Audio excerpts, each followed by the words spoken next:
오후의 시작, 세상의 모든 정보. 안녕하세요. 아나운서 임지웅입니다. 오늘부터 서울 전역과 경기 12곳이 토지거래 허가구역으로 지정되는 부동산 규제가 시행됩니다. 집값 상승세를 잡기 위한 초강력 조치인데요.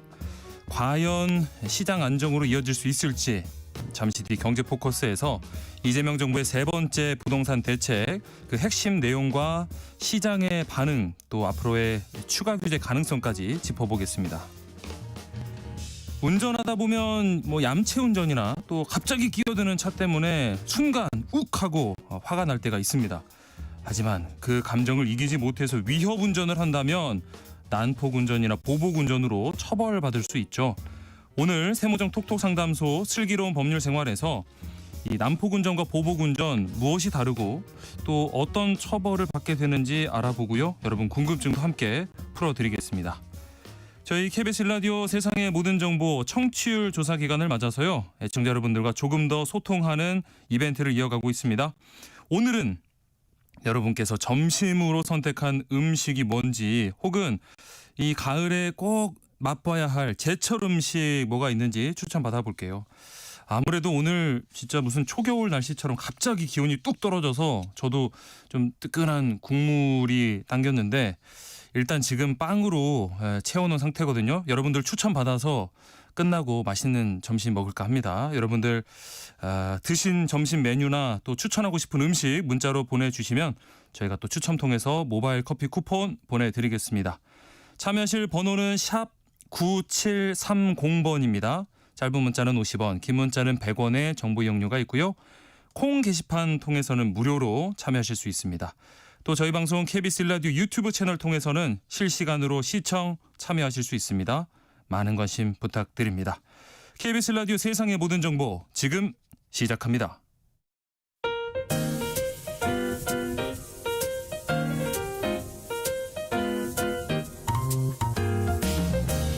정신없이 바쁜 하루 놓치면 안 될 경제 사회 분야 뉴스를 한 번에 정리해 드립니다. 하프타임 뉴스. 이 시각 주식시장 상황부터 살펴보겠습니다.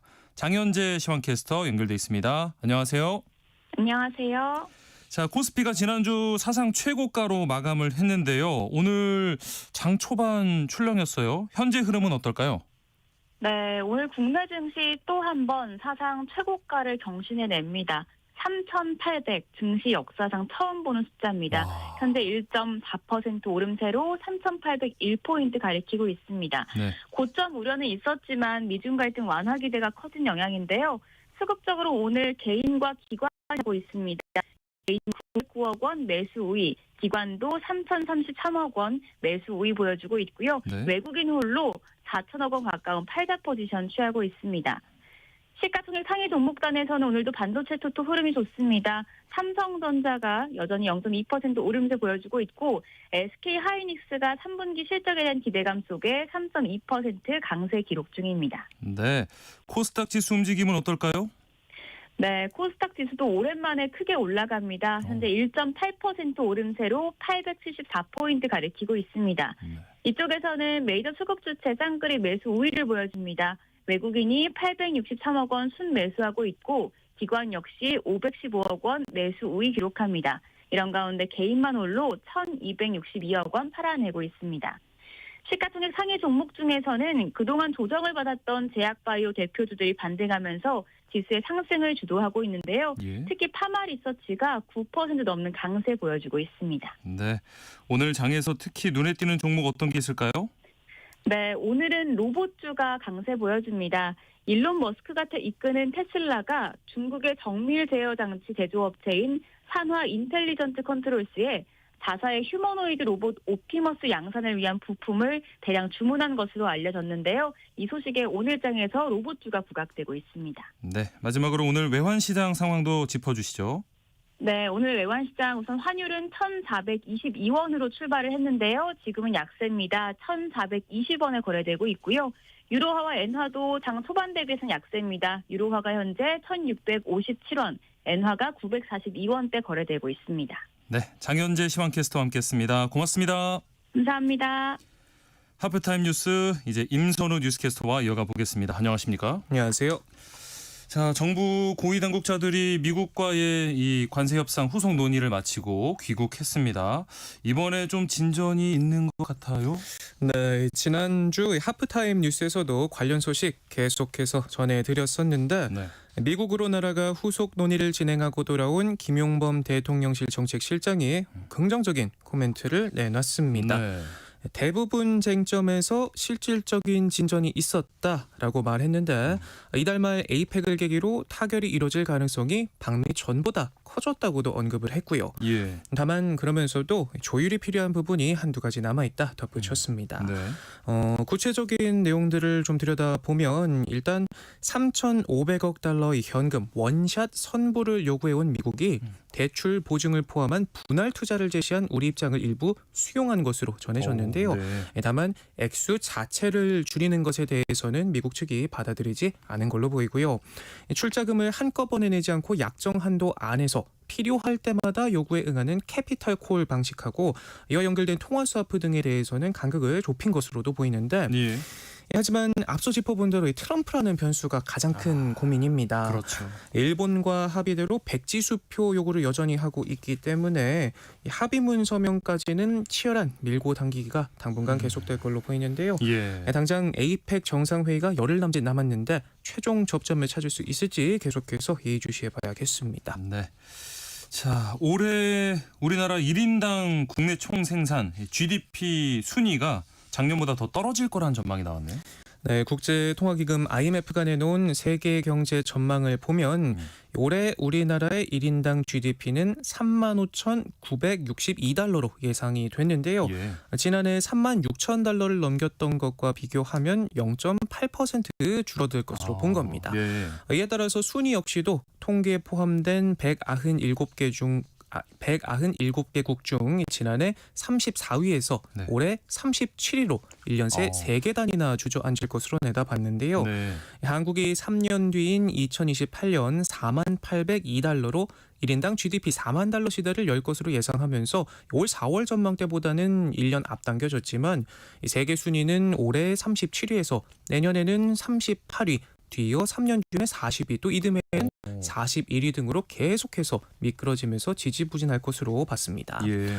최근 IMF는 한국의 정부 부채가 5년 뒤면 GDP의 60%를 넘어설 것이다 경고하기도 했는데 네. 우리나라가 선진국으로 분류한 11개 비기축 통화국 중 세 번째로 부채 비율이 높아질 것이라는 분석을 내놓기도 했습니다. 예. 이렇게 우리 경제가 내수 부진과 관세 전쟁 등으로 발목이 잡힌 사이 반대로 대만은 반도체를 중심으로 고도 성장을 계속하면서 거침없이 앞으로 나가고 있는데요. 네. 1인당 GDP에서도 22년 만에 한국을 추월할 것으로 보이는데 올해 10% 넘게 늘어 세계 순위는 38위에서 35위로 단숨에 3계단 뛸 것으로 예상되고요. 네. 당장 내년에는 우리보다 2년이나 앞서서 4만 달러 선을 돌파할 것이라는 전망까지도 나오고 있습니다. 네. 우리 경제 반등 신호가 참 절실한데 올해 하반기부터 재정 확대와 소비 회복세가 뒷받침되면서 이 반등 모멘텀이 생겼다는 분석이 나오곤 있지만 글로벌 통상 압력은 여전히 부담 요인으로 작용하고 있습니다. 네. 부디 좀 예상을 깨는 이런 전망을 깨는 빠른 성장이 나와줬으면 하는 바람입니다. 네. 정부가 국민연금의 혜택을 받지 못하는 이 저소득층 사대를 해소하기 위해서 팔을 걷어붙였다고요? 이 소식 전해주시죠. 네, 국민연금 문턱이 낮아집니다. 네. 소득이 끊겨 제도 밖으로 밀려났던 사람들도 내년부터는 다시 연금 안으로 들어올 수 있게 되는데요. 예. 정부가 내년부터 월 소득 80만 원 미만의 저소득 지역 가입자에게 보험료의 절반을 직접 지원하기로 했습니다. 실직이나 폐업으로 납부를 멈췄던 사람들도 더는 다시 납부를 시작해야만 지원받을 수 있었던 조건에 막히지 않게 되는 건데요. 예. 지금까지는 연금 납부를 멈췄던 사람이 다시 보험료를 내야만 지원이 가능했는데 예. 이 조건이 사라지는 겁니다. 특히 이번 개편은 누가 일하느냐보다 얼마를 버느냐를 기준으로 바뀐다는 점에서 의미가 커 보이는데 그동안 정부는 농산물 개방 이후 타격을 입은 농업인 등 이 특정 직업군에 한정해서 연금 보험료를 지원해 왔지만 이제는 직업이 아니라 소득이 기준이 되는 셈입니다. 예. 다만 복지의 손길이 넓어지는 만큼 또 그만큼 걱정도 따라 붙습니다. 무엇보다도 현실적인 기준의 벽이 있는데요. 네. 월소득 80만 원이 생활비로 빠져나가면 사실상 손에 남는 돈이 없는데 정부가 절반을 내준다고 해도 나머지 절반을 꾸준히 납부할 여력이 있을지 불투명하고요. 지원 대상이 확대되면 결국 국민연금기금이나 정부가 예산 부담을 떠안게 되는 만큼 재정 부담도 피할 수 없는 문제로 제기됩니다. 네. 지금 같은 구조라면 복지 확대가 기금 고갈을 앞당길 수 있다는 지적이 나오는 만큼 전문가들은 이 국가가 든든한 버팀목이 돼주겠다는 명확한 시그널이지만 한시적인 온기로 끝나지 않으려면 지연 뒤에도 납부를 이어갈 수 있는 체계적인 구조가 필요하다. 재정 기반이 단단해야 한다 조언하고 있습니다. 네. 그런가 하면 이 카드빚 밀린 카드빚이 역대 최대치를 또 찍기도 했어요. 네, 한 달 넘게 갚지 못해 연체된 카드 대출 금액이 역대 최대치를 기록했는데요. 네. 금융감독원의 자료를 보면 지난 8월 말 기준 1조 5천억 원에 육박한 것으로 집계가 됐습니다. 네. 3년 전부터 매년 늘면서 올해도 사상 최대를 기록할 걸로 보이는데 8월까지 기록이지만 4년 전 한 해 전체보다 이미 2배 규모로 늘었고요. 그렇죠. 네, 작년 같은 기간과 비교하면 1년 새 8%나 늘었습니다. 전체 대출 금액에 비해 연체 금액이 급격히 늘면서 연체율도 상승세를 타면서 4년 전 1%대였던 카드 대출 연체율은 올해 8월 3%를 넘어섰고요. 예. 또 올 하반기 들어 이 카드사 카드론 대환 대출 잔액이 증가세로 돌아서기도 했는데 길어지는 경기 침체에 이른바 돌려막기 대출 수요도 늘고 있다고 합니다. 네. 자, 다음은 최근 큰 관심을 끌고 있는 캄보디아 뉴스 살펴보겠습니다. 우리 한국과 캄보디아 경찰 수뇌부가 만나서 이 한인 사건 처리 전담 경찰관이죠. 코리안 데스크 설치를 논의하기로 했어요. 네, 오늘 오후 양측이 이 코리안 데스크 설치 등에 대한 의견을 교환하기로 했는데요. 예. 이번 회의에서는 스캠 범죄에 대한 우려를 전달하고 양국 경찰 협력 강화 방안 등이 주요 의제로 논의될 걸로 보입니다. 또 주말 사이에는 캄보디아에서 체포된 64명이 전세기를 타고 국내로 송환이 됐는데 구속 전 피의자 신문이 오늘 전국 각 법원에서 열립니다. 네. 경찰은 이 중 59명에 대해 구속영장을 신청했는데 이 가운데 1명에 대한 영장이 반려되면서 58명에 대한 구속영장이 청구가 됐고요. 예. 이에 따라 5명은 석방되면서 불구속 상태에서 수사를 받는다고 합니다. 영장이 반려된 1명은 캄보디아 내 투자 리딩방 사기 조직에 자신의 통장과 휴대전화 등을 제공한 혐의를 받고 있는데 감금된 이후 캄보디아 대사관에 도움을 요청한 점이나 캄보디아 현지 경찰에 신고해 구조된 뒤 유치장에 감금됐다가 한국으로 송환되는 등 범행 이후의 사정 등을 고려해 구속영장을 반려했다고 하고요. 네. 단순 명의만 제공했는지 조직 내 가담 정도가 깊은지 등을 수사 중이라고 합니다. 네. 이른바 웬치로 불리는 캄보디아 범죄단지에서 보이스피싱이나 로맨스 스캠 등 범죄에 가담한 혐의를 받고 있는데 이들 가운데 59명은 캄보디아 당국의 사기단지 검거 작전 때 붙잡혔고 나머지 5명은 스스로 신고해서 범죄단지에서 구출된 것으로 알려졌습니다. 네. 그리고 이 일의 사실 시작이었죠. 캄보디아에서 숨진 한국인 대학생. 이 대학생을 현지로 보낸 국내 대포 통장 모집책도 경찰에 붙잡혔죠. 네, 맞습니다. 국내 대포 통장 모집 조직의 주범인데 20대 모집책이 경찰에 의해서 인천에서 체포가 됐습니다. 숨진 대학생에게 통장을 만들게 한 뒤 캄보디아로 출국하게 해서 이 범죄 조직에 전달하도록 한 혐의를 받고 있는데요. 네. 경찰은 검거한 모집책을 통해서 이 숨진 대학생을 캄보디아로 보낸 경위와 윗선 연루자가 더 있는지 조사할 계획이라고 합니다. 네. 고문 끝에 숨진 대학생의 부검도 오늘 진행이 되는데요.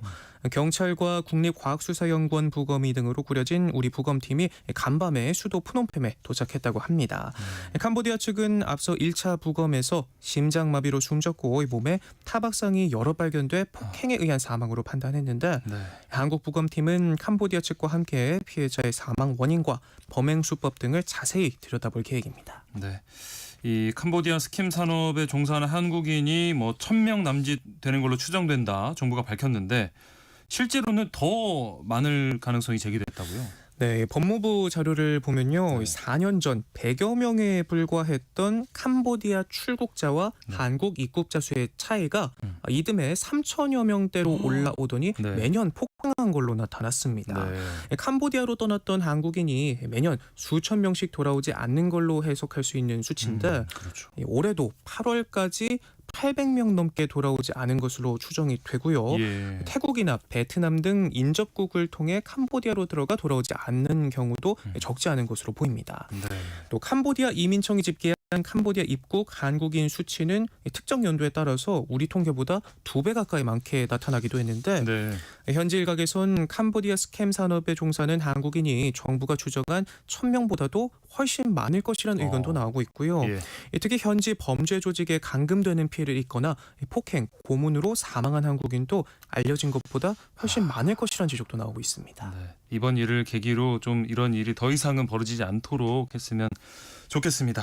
하프타임 뉴스 여기까지 하겠습니다. 임선우 뉴스캐스터와 함께했습니다. 고맙습니다. 고맙습니다.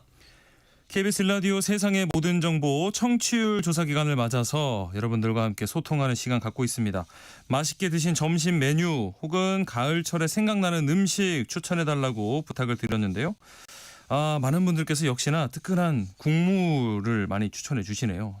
2450님, 제철 음식으로 굴국밥 추천드립니다. 정말 맛있어요 하셨는데 제가 가장 좋아하는 것 중에 하나가 굴이거든요. 굴전, 굴국밥 뭐 너무 좋은데 따끈한 이 굴국밥 먹으면 뭔가 보양도 될 것 같고 너무 잘 어울리는 것 같아요. 시원한 무 송송송 이렇게 썰어서 들어가면 더 맛있겠네요. 침 나오네요. 3180님, 저는 따끈한 옹심이 메밀 칼국수 먹었습니다. 밀가루보다는 메밀로 된 칼국수가 맛있었고요. 이런 날씨에 딱입니다 하셨고요. 1374님, 오늘은 신랑이 휴가라서 같이 점심 먹고 주유하러 왔어요. 신랑이랑 전복밥에 전복밥? 이건 뭐죠? 미역국에 뜨끈하게 먹고 왔는데 비까지 와서 오늘 메뉴 잘 정했다 싶습니다. 전복밥, 이거 뭘까요? 이렇게 돌솥밥에 전복이 이렇게 들어가 있는 비빔밥? 간장 이렇게 넣어가지고 비벼 먹는 밥을 말씀하시는 걸까? 제 막 머릿속에서 다양한 조합이 막 떠오르는데 이것도 맛있겠네요. 미역국까지. 장민진님께서는 친정 어머니가 해주신 따뜻한 호박죽과 마트표 참치김밥을 먹고 있습니다 하시면서 우리 아이가 얇은 점퍼 입고 갔는데 걱정이에요. 아이고, 점심 메뉴 이렇게 추천도 해주시면서 또 역시나 아이 걱정하고 계시네요. 친정 어머니랑 계실 때는 또 따님이 되는 거니까 이렇게 아이 걱정하시다가 또 엄마 사랑도 많이 받으시고 느끼시면서 편하게 쉬다 오시면 좋겠습니다. 0628님, 부산댁입니다. 부산 음식인 돼지국밥이 요처럼 기온 갑자기 내려갈 때 제일 맛있습니다. 꼭 드셔보세요 하셨고요. 0694님은 뜨끈한 추어탕 쌀쌀한 날씨에 너무 좋습니다 하셨거든요. 저도 인생에 저희 약간 소울푸드 같은 게 추어탕인데 몸 아플 때 추어탕 먹으면 말끔하게 낫거든요. 여러분들의 그런 소울푸드는 또 뭔지도 궁금해집니다. 계속해서 문자 보내주시기 바랍니다. 추첨을 통해서 모바일 커피 쿠폰 보내드리겠습니다. 문자 주실 곳은 샵 9730번이고요. 짧은 문자는 50원, 긴 문자는 100원의 이용료가 부과됩니다. 저희 청취율 조사 기간이라서 전화가 갈 거예요. 여러분 꼭 받아주시고요. KBS 라디오 세상의 모든 정보 잘 듣고 있다고 말씀해 주시면 감사하겠습니다. 함께하고 계신 지금 시각 12시 38분입니다. 이 시각 교통정보 알아보겠습니다. 이 시각 교통정보입니다. 서울 시내도로는 오전 정체가 풀리면서 도로 흐름은 수월해졌는데요. 작업 구간을 중심으로는 속도를 줄입니다. 동부간선도로 의정부 방향 상계교 3차로에서 공사합니다. 올림픽대로 하남 쪽으론 영동대교 1차로에서 작업하면서 한남대교부터 서행하고요. 강남 순환로 성산 쪽으로 관악터널 출구에서 금천요금소까지 공사하고 있습니다. 고속도로는 돌발 구간이 있는데요. 경부고속도로 부산 방향 남사 진위 서우차로에서 사고 처리하고 있습니다. 호남고속도로도 천안 쪽으로 동광주 요금소 4차로와 갓길에서 사고 처리하고 있습니다. 더욱 조심 운전하셔야겠고요. 서해안고속도로 목포 쪽으론 비봉에서 8탄 분기점까지 밀립니다. 반대 서울 방향으론 전 구간 수월하다가 일직 분기점에서 금천까지 정체입니다. KBS 교통정보센터에서 유하영입니다.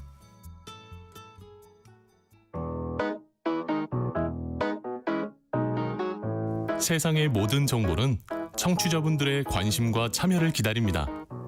방송 들으시면서 궁금한 점이 있거나 의견 공유하고 싶은 분들 계시면 문자 보내주세요.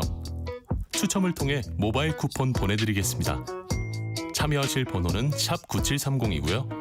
짧은 문자 50원, 긴 문자 100원의 이용료가 부과됩니다. 콩 게시판을 통해서는 무료로 참여하실 수 있고요. KBS 1라디오 유튜브 채널을 통해서도 실시간으로 시청 참여하실 수 있습니다. 지난 15일 이재명 정부 출범 4개월 만에 세 번째 부동산 대책이 나왔습니다. 이 대출 규제 강화와 규제 지역 확대라는 두 축으로 시장이 예상했던 것보다 훨씬 강력한 조치들이 이번 대책에 담겼는데요. 과연 이번 부동산 대책 발표 이후에 집값은 잡힐 것인지 추가 규제 가능성은 얼마나 있을지 경제포커스 KBS 허효진 기자와 함께 살펴보겠습니다. 안녕하십니까? 안녕하세요. 일단 이번에 발표된 부동산 대책 내용부터 좀 살펴봐야겠습니다. 오늘부터 이 서울 전역과 경기 12곳 토지거래 허가 구역으로 묶였죠. 네, 원래는 강남 3구와 용산구에만 지정이 돼 있던 이 토지거래 허가 구역이 네. 서울 전역과 경기 12곳으로 대폭 확대가 됐습니다. 네. 이 부동산 정보업체 부동산 R114에 따르면 이 서울 156만 8천 가구, 또 경기 74만 2천 가구라고 해서 네. 이게 총 230만 가구가 네. 이번 대책에 영향을 받을 것으로 좀 추산이 됩니다. 예. 이 토지거래 허가구역은 그 말 그대로 토지, 즉 아파트를 살 때 사전 허가를 받아야 되는 거거든요. 네.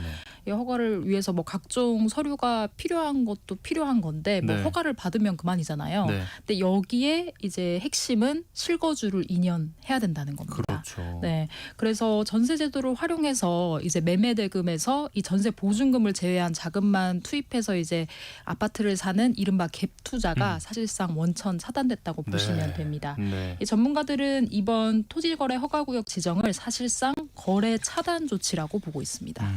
사실 첫 번째였던 627 대책을 내놨을 때도 이 주택담보대출 한도를 6억 원으로 낮춰서 굉장히 강력한 규제다라는 평이었는데 이번에는 거기서 한 발, 두 발 더 나갔어요. 네, 이번 대책을 삼중 규제라고 하거든요. 예. 그래서 아까 말씀드린 토지거래 허가구역 외에 네. 여기에 더하기 대출과 청약 또 세금 관련해서 이제 규제를 할 수 있는 조정 대상 지역과 투기 과열 지구 지정 이게 동시에 지금 발효가 됐습니다. 네. 그래서 서울 전역과 경기 12곳의 아파트를 사려면 이 주택담보 인정 비율 LTV라고 하죠. 이게 네. 70%에서 40%로 줄었고요. 그렇습니다. 네, 최대 한도도 줄었습니다. 네. 그래서 627 대책에서는 최대 한도, 주택담보대출의 최대 한도가 6억이었는데 예. 이번에는 주택 가격을 구간별로 나눠서 이 한도를 더 줄였습니다. 네. 그래서 15억 원 이하 주택은 6억 원으로 동일하지만 네. 이 25억 원 이하는 4억, 그다음 25억 원 초과 아파트는 2억으로 줄였습니다. 네. 이 2분기 서울 아파트 매매 중위값 이게 뭐 KB에 따른 건데요. 네네. 이게 9억 7천만 원이라고 하니까 좀 단순화해서 10억 아파트를 예로 좀 들어볼게요. 네. 이게 일반 차주 대상입니다. 뭐 생애 최초 구매자나 뭐 특별한 경우. 부부 합산 연소득 9천만 원 이하 뭐 등의 이런 네. 분들을 제외하고 네. 일반적인 경우를 이제 가정해서 봤을 때 네. 627 대책 이전에는 LTV가 80%였거든요. 예. 그러면은 10억 중에 8억을 대출을 받을 수 있었죠. 그렇죠. 그다음 627 대책 이후에는 LTV가 70%긴 했지만 최대 한도가 6억으로 묶였기 때문에 6억까지 받을 수 있었던 거고요. 예. 이제 15 대책 이후에는 LTV가 40%여서 4억만 대출을 받을 수 있게 된 겁니다. 그러니까 627 대책 이전과 비교해서는 이제 이 대출을 받을 수 있는 금액 자체도 2분의 1로 줄었다고 그렇죠. 볼 수. 8억에서 4억으로. 네, 네.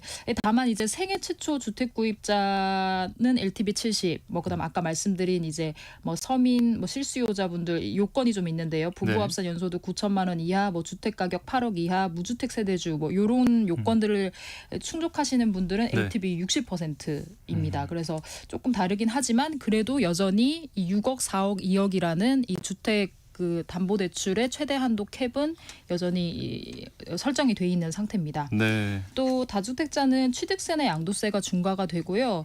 또 1억 원이 넘는 신용대출을 받은 분들은 향후 1년간 주택 구입도 제한되는 조치가 뒤따랐습니다.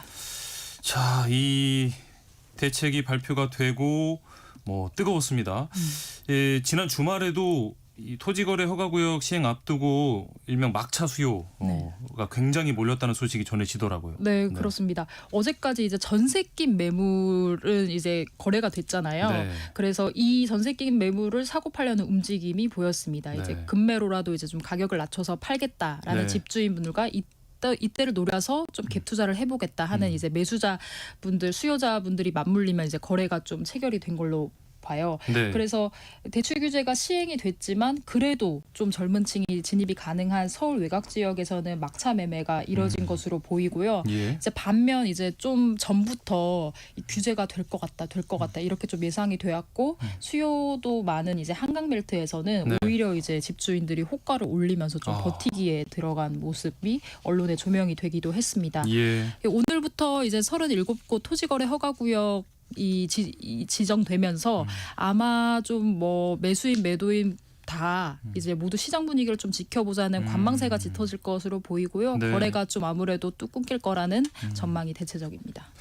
그런데 이번 대책을 두고 이번 규제를 두고 사실 서울 안에서도 뛰는 것만 뛰었는데 왜 이렇게 서울 전역을 규제 지역으로 묶었는지 모르겠다. 불만도 꽤 나오거든요. 네, 맞습니다. 네. 이 실제로 이제 한국부동산원의 전국 주택 가격 동향조사 분석 결과를 보면 이번에 투기과열지구와 조정대상 지역으로 지정된 지역 가운데 8개구의 아파트 값이 이제 2022년 12월부터 이렇게 쭉 봤을 때에는 오히려 하락한 것으로 어허허. 나타났어요. 네. 도봉구는 2022년 12월 대비 5.3% 넘게 떨어졌고 예. 금천구와 강북구 등도 3% 넘게 하락을 했습니다. 네. 반면에 강남 3구는 같은 기간 동안 20% 넘게 올랐거든요. 그렇죠. 그래서 이제 집값이 하락한 지역 집주인들로선 당연히 강남이랑 똑같은 규제를 받는 게 맞냐 네. 이렇게 반응하는 게 뭐 당연하다고 보여지고요. 예. 정부는 이제 여기에 대해서 이 주택법에서 규정하고 있는 조건을 충족했기 때문에 규제 지역으로 지정한 거다 이렇게 설명을 하고 있습니다. 네. 그러니까 뭐 주택법에 보니까 뭐 주택 가격 상승률이 물가 변동률보다 1.5배 이상 돼야 된다. 뭐 이런 요건들이 네. 있더라고요. 네. 이런 것들을 충족했기 때문에 일단 전역으로 좀 지정을 했다 이런 입장이고요. 예. 반면 이제 풍선 효과를 막기 위해서는 지금의 대책이 불가피하다는 옹호 여론도 있었습니다. 아무래도 이번 대책으로 갭 투자가 막히면서 이 전세 공급 자체가 좀 줄어들고 임대차 시장 월세화가 또 가속화될 거다 이런 예상도 나옵니다. 네, 지금까지 전세 대출 같은 경우에는 이게 실수요에 해당한다는 이유에서 네. 계속 이제 DSR 적용 대상에서 빠져왔었거든요. 예. 그런데 이번에는 1주택자가 이제 수도권 및 규제 지역에서 임차인으로 전세 대출을 받는 경우에 이 전세 대출 이자 상환분을 DSR에 포함시키기로 했습니다. 네. 그러면 이제 전세를 이유로 빌릴 수 있는 돈이 좀 적어지잖아요. 그렇죠. 그러면 전세자금 부담감이 확실히 늘어나게 되고 이 전세 매물 자체가 줄어들고 네. 그러면 이제 공급이 줄어드니까 당연히 이제 전세금이 올라가고 네. 이렇게 되면 젊은 세대들이 할 수 없이 이제 주거 형태를 이제 월세로 전환해야 될 거라는 예상이 나오고 있습니다. 네. 거기다가 이제 투자와 거주를 좀 분리해서 이 전세 낀 매물을 사두고 본인은 좀 더 저렴한 네. 전세에서 살다가 네. 자금이 모이면 이제 사둔 집으로 들어가는 그러니까 기존에 이제 좀 이렇게 많이들 하시는 이 기존의 주거 사다리 방식이 네. 이제는 더 이상 유효하지 않을 거라는 지적도 나옵니다. 그렇죠. 이미 이제 최근 들어서 이제 월세 가격이 좀 상승하고 있거든요. 네네. 그런 점에서는 젊은 세대들이 상대적으로 이 수입 자체가 빈약한 데다가 이제 다달이 주거 비용이 오르면서 이 주거도 이제 주택을 아파트를 살 돈 자체를 마련하는 게 네. 힘들다, 이런 악순환에 빠진다는 비판이 나옵니다. 그렇습니다. 뭐 생애 최초 주택 구매자나 뭐 신혼부부, 뭐 신생아 가구 등 이런 정책 대출까지 조이진 않았지만 그래도 어쨌든 이 조건과 한도가 이 서울 내 수도권 내에서 내가 마음에 드는 집을 사기에는 좀 역부족일 수 있겠더라고요. 네, 그래서 정말 이분들 대상으로 정말 실수요자라면 이 지금의 규제, 대출 한도 캡 씌운 거를 좀 풀어주는 이런 좀 정교한 정책이 필요하다는 지적이 나오고 있습니다. 네, 그 실수요자 여기 있습니다. 예, 제 집은 어디 있는지. 이번 부동산 대책으로 그래서 정부가 의도한 대로 집값이 잡힐 것인지 이게 궁금한데 지난 첫 번째 대책 때는 얼마나 효과가 있었을까요?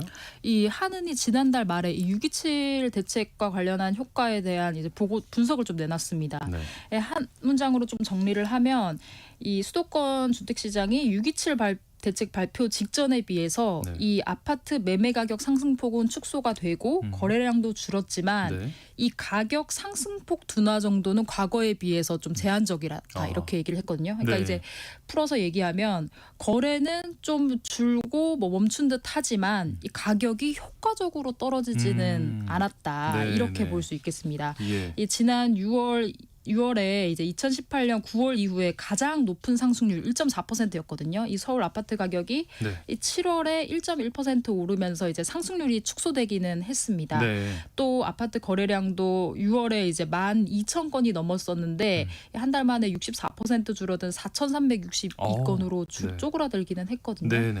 그런데 이제 이 가격이 아무래도 확 떨어지지 않는 건 아무래도 이제 이사철 수요나 이제 규제 지역이 추가로 지정될 수 있다, 이런 점에서 선구매 수요도 작용하는 것 같다, 이렇게 좀 하는 이 분석을 했어요. 네, 네. 그러니까 뭐 지금까지 부동산 불패시나 또 아파트 값이 떨어지지 않을 거다, 이 오를 거다라는 기대 심리가 변하지 않았다는 겁니다. 네. 그래서 이 이후에 이번에 대책이 나온 거니까 이 전문가들은 이제 단기적인 이제 거래 제한 효과는 확실히 있을 거다라고 보지만 장기적으로 집값을 안정시킬 수 있겠느냐, 그렇죠. 이거에 대해서는 의문을 가지는 것 같아요. 아무래도 네. 이제 기대 심리와 관련된 부분이라서요. 예. 근데 이제 정부에서는 이렇게 비유를 했습니다. 이번 대책을 이제 주변으로의 전이를 막는 암수술이라고 했거든요. 아하. 그러니까 결국에 이제 앞으로의 뭐 금리 인하 가능성, 그리고 또 이제 앞으로 이제 가시적으로 보이는 이제 공급 대책이 좀 아무래도 없는 편이잖아요. 예. 그래서 지금 대응하지 않으면 이 시장이 전면적으로 좀 과열이 될 수 있다. 그래서 지금 나서는 거다라고 하는 거죠. 뭐 결국 이제 집값 안정은 대출 규제를 통한 수요 억제, 그리고 이제 공급 확대, 이렇게 두 축으로 가는 건데 네. 공급 확대는 아무래도 수년이 걸리기 때문에 일단 그렇죠. 지금 할 수 있는 대출 규제를 꺼내든 셈입니다. 말씀해주신 것처럼 이게 이렇게 틀어막기만 할 게 아니라 공급 대책도 따라줘야 한다는 지적이 나오는 건데 오세훈 서울시장도 공개적으로 비판을 또 했잖아요. 네, 그렇습니다. 이 공개 확대 부분은 확실히 좀 아쉬운 부분입니다. 예. 이제 97 정책에서 이제 공급 확대를 좀 얘기를 했었는데 네. 이걸 이제 최대한 빨리 이행하겠다, 이 정도에 좀 그쳤거든요. 네. 또 여기에다가 이번 대책 가운데서 공급이라고 볼 수 있는 재건축 재개발에는 반갑지 않은 소식도 있었어요. 예. 이제 이 조합 설립 인가가 된 재건축 구역과 그리고 관리 처분 계획 인가를 받은 재개발 구역에서는 조합원 지위를 양도할 수 없게 돼서 네. 이게 결국에는 재건축 재개발 물건을 못 판다는 뜻이거든요. 네. 그래서 오세훈 서울시장이 이 정비 사업의 속도가 느려질 거다라고 하면서 이번 부동산 대책을 좀 강력하게 비판하기도 했습니다. 네. 그러다 보니까 지금 바로 이 다음 대책에 대한 얘기가 나와요. 후속 조치로 보유세 강화 같은 세제 개편이 거론되고 있더라고요. 네, 정부 관계자들이 참 일관되게 얘기를 하고 있습니다. 네. 보유세를 비롯해서 이제 세제 개편이 필요하다는 거거든요. 네. 정상화라고도 표현하기도 하는데 뭐 구윤철 뭐 부총리를 비롯해서 뭐 김용문 정책실장 등이 어쨌든 우리나라 부동산 보유세는 낮고 이제 양도세는 높다 보니까 이 매물 잠김 효과가 크다고 좀 지적을 하고 있습니다. 네. 그래서 이 보유세는 낮추고 그다음 보유세는 올리고 거래세는 낮추는 방식이 좀 많이 거론이 되는데 네. 근데 이렇게 하다 보면은 이 취득세, 지자체 주요 재원인 취득세가 좀 줄어들어서 이 지자체 재정에 좀 타격을 받거든요. 네. 그래서 결국에는 좀 종합적으로 좀 들여다봐야 될 것 같고요. 이 기재부에서 4분기 내로 이 관련한 용역을 발주한다고 하고 또 기재부, 국토부, 관계부처가 폭넓게 참여하는 태스크포스를 좀 꾸릴 예정이라고 합니다. 네. 그래서 이 전반적인 밑그림이 내년 6월 지방선거 이후에 좀 발표될 걸로 보이거든요. 그래서 지금 이후에 이제 공급 대책의 변화가 있을지 또 이 세제 개편과 관련해서 어떻게 이루어질지 이런 거를 좀 전반적으로 보고 판단해야 하는 좀 숨고르기의 시기에 들어간 게 아닌가 싶습니다. 네. 11호 부동산 대책 의미에 대해서 경제 포커스 나눠봤습니다. KBS 허유진 기자와 함께했습니다. 고맙습니다. 감사합니다. KBS 세상의 모든 정보 1부 순서 마무리하고요. 잠시 후 2부로 돌아오겠습니다.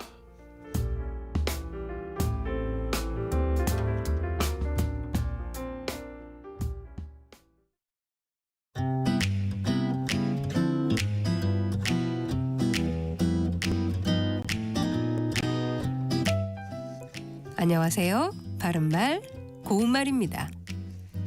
해가 뜨거나 질 무렵에 하늘이 햇빛에 물들어 벌겋게 보이는 현상을 가리켜 노을 또는 놀이라고 하는데요. 고여 노을과 연결해 생각할 수 있는 한자어 표현이 여럿 있습니다. 먼저 여명은 거물 여자에 밝을 명자를 쓰는 것으로 희미하게 날이 밝아오는 빛 또는 그런 무렵을 뜻합니다. 창밖에는 어느덧 여명이 밝아오고 있었다 같이 쓰고 이 말에는 희망의 빛이라는 뜻도 있어서 문화의 여명처럼 말할 수 있습니다. 또 황혼은 누를 황자에 어두울 혼자를 쓰는 말로 해가 지고 어스름해질 때 또는 그때 어스름한 빛을 뜻하고 황혼에 물들어가고 있는 하늘과 같이 씁니다. 이 말이 비유적으로 쓰이면 사람의 생애나 나라의 운명 따위가 한창인 고비를 지나 쇠퇴하여 종말에 가까운 상태를 이르기도 합니다. 나는 인생의 황혼에 접어들면서 지나온 내 생애를 뒤돌아보게 된다.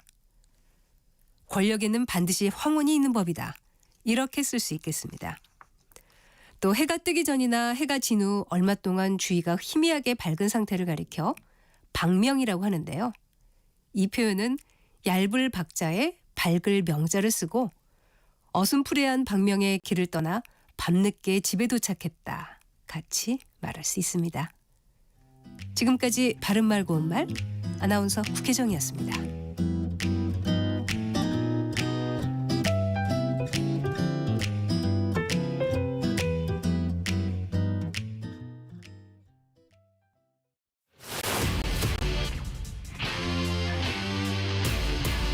토론에 정답은 없습니다.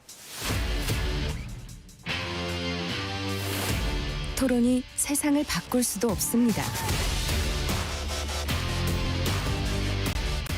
하지만 질문은 새로운 세상을 만들 수 있습니다. 질문으로 올바른 세상을 만드는 첫걸음. 평일 저녁 7시 20분 KBS 열린 토론.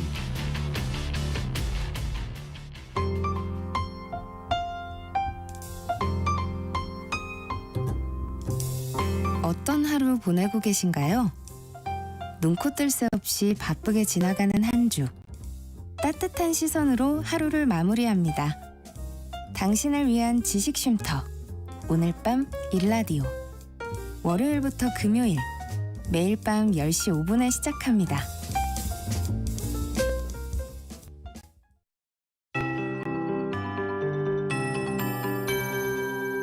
KBS 58분 날씨.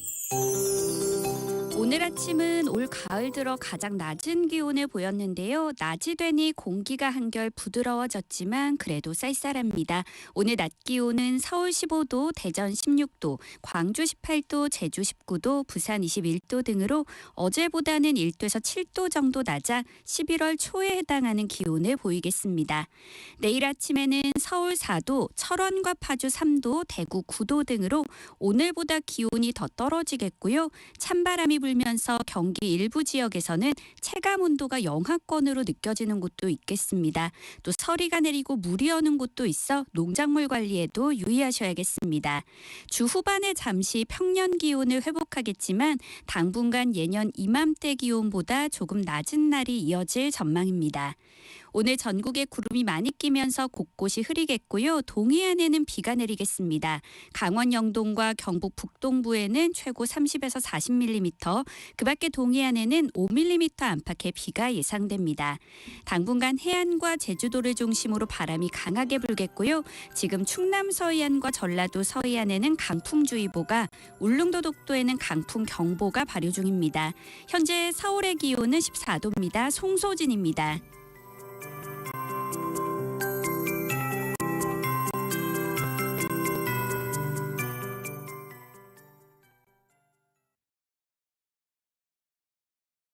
정성을 다하는 국민의 방송 KBS가 한시를 알려드립니다. AM 711kHz, FM 97.3MHz, KBS 1라디오입니다. HLKA.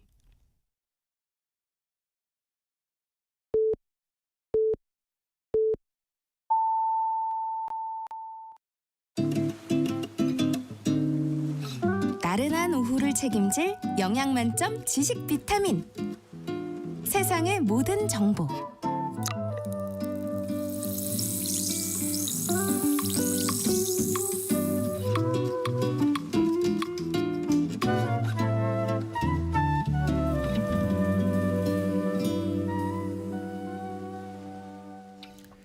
KBS 라디오 세상의 모든 정보 2부 시작합니다.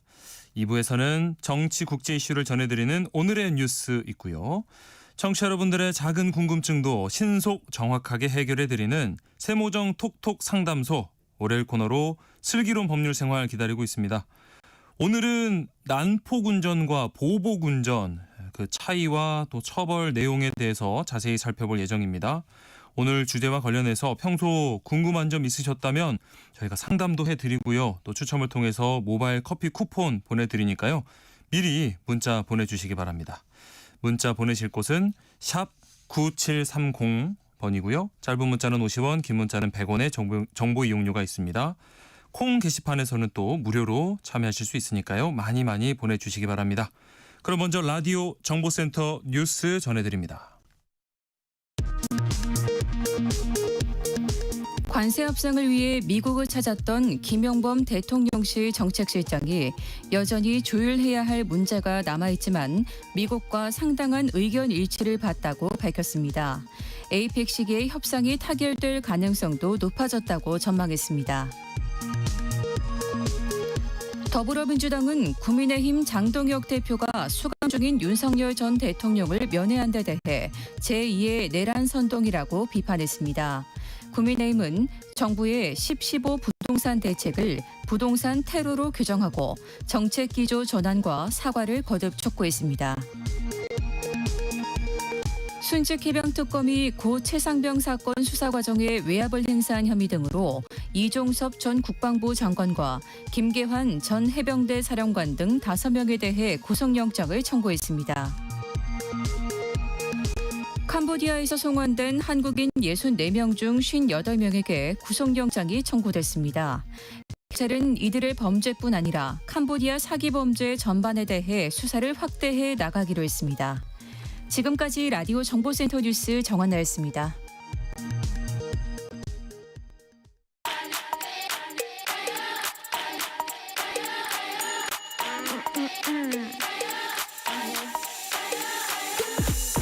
혹시 뉴스 빠뜨리셨나요? 한낮에 전해진 소식들 꼼꼼히 정리해드리겠습니다. 오늘의 뉴스 조현정 시사평론가와 함께합니다. 안녕하세요. 네, 안녕하세요.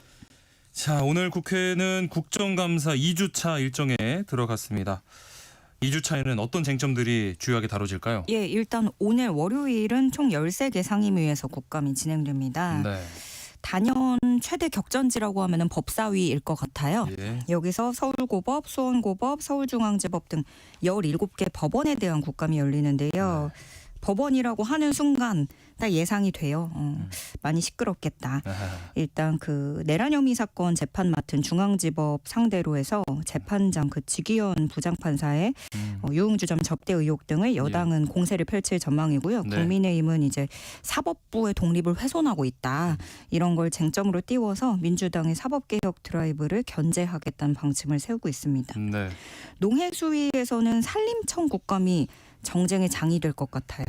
김현지 부속실장이 김인호 산림청장 임명에 관여했다라는 의혹에 대해서 야당의 불같은 공세가 예상이 되고요. 네. 산자위는 한국전력, 한국수력원자력 등 에너지 자원 공공기관이 국감에 오릅니다.